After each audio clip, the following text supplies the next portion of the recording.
uh, trying to look at the strengths of VR and see what the parallels are for remote workers. And one of the things that I think it's really good at is, number one, meeting people. You can meet with other people and you can feel like you're in the same room with them. It's very interesting how just simple head gestures, your hand gestures, body language can really convey a sense of presence and being in the same place with people.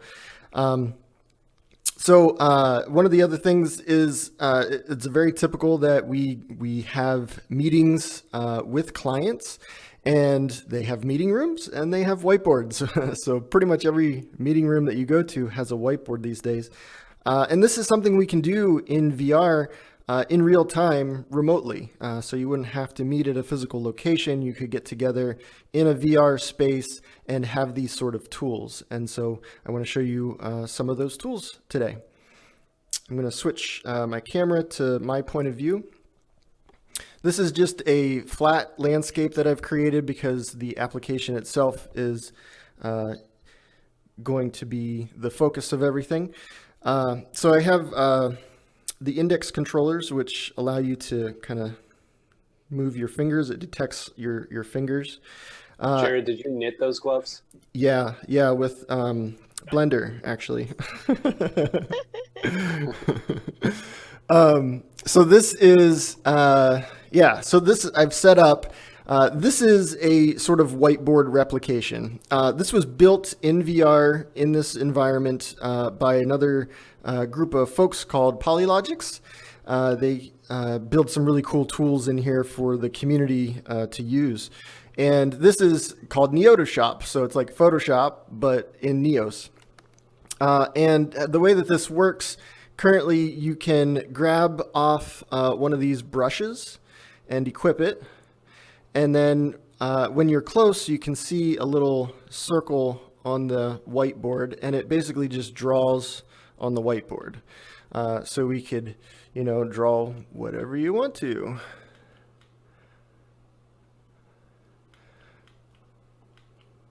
And while maybe that's not super cool, it has a couple of nice features. One is, you could change the color just by kind of touching the color and drawing there.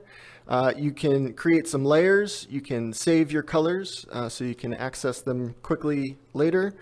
It has some resizing effects, so I can sort of grab this arrow down here and resize this whole board if I wanted it to be smaller or larger. And it has a nice little export feature. So if I hit export, it basically takes a picture of this and exports it. Doesn't seem to be working at the moment, sorry.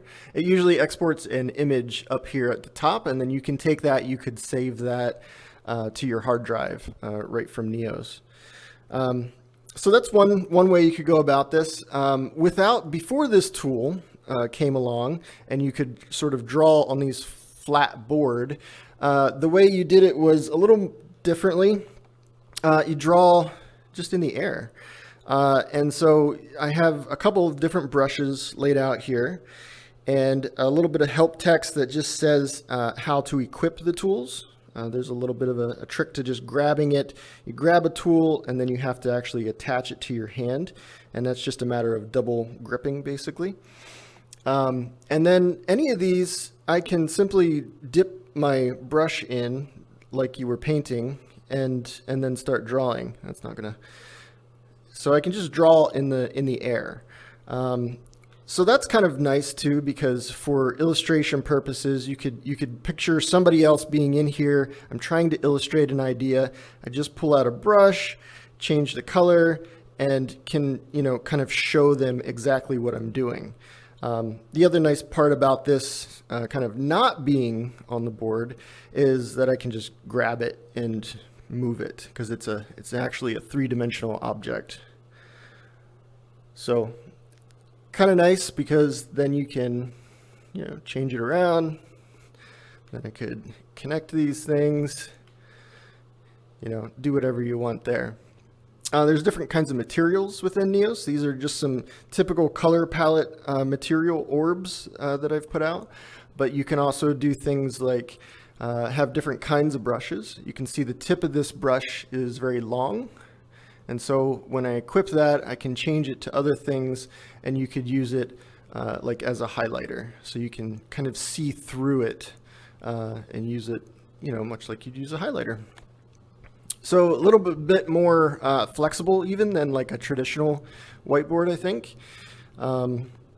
But yeah, that's basically what I've set up. And so this world is basically just a template that you could pop in, and you could use the whiteboard. You could have some nice convenient tools right here to access and just start collaborating with somebody. The only other thing I put in here was a little bit of customization. This is just a way to sort of change the background a little bit. Very quick and easy, but each one of these is a material tool. And you can see what the color is by looking inside here. You can see this is a darker color. So if I equip this and then just shoot the sky, it turns a different color. And so I've got a few different ones. And you can see how it's kind of ambient. It's changed the color of these a little bit. These are metallic, so they kind of reflect the sky a little bit. But yeah, that's just sort of a quick way to do some whiteboarding. And I was hoping to have Dave in here, but he's got some construction going on at his house and couldn't access his VR.